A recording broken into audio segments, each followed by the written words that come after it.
மகர ராசினியர்களுக்கு November மாதம் அற்புதம். நெரு நாட்களாக இருந்த தடைகள்லாம் நீங்கி வெற்றி வகையே சூடக்கூடிய அற்புதமான மாதம். இருந்தாலும் ஆன்லைன் டிரான்ஸ்லேஷன்ல கவனமா இருக்கணும். ஃபோன்பே, ஜிபே இதுலலாம் இருந்தால் பேன்னு போயிடும் கிடந்து. அதனால 1க்கு 2 தடவை அல்லது ஒரு ரூபா அனுப்பிச்சு மெசேஜ் அனுப்பிச்சு சரி பார்த்து கேட்டு கொண்டு செய்யுங்கள். இல்லாட்டினா முடங்கி போய்விடும். இதுதான் இந்த மகர ராசிக்காரர்களுக்கு நவம்பர் மாதம். இது மாதம் முழுவதும் இருப்பதனால் ஆன்லைனில் கூடுதல் கவனம் தேவை.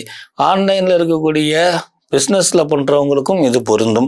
மகர ராசிக்குடைய ஆண்களுக்கு அற்புதம் ஆனந்தம் நிறைந்தாலும் கூட ஆன்லைன் டிரான்சாக்ஷன்ஸு, வெளிநாட்டு வரவு செலவு, இந்த டிக்கெட் போடுறவங்க, அது போக டிக்கெட் சம்மந்தப்பட்ட விஷயங்களில் கவனம் கவனம் கவனம்.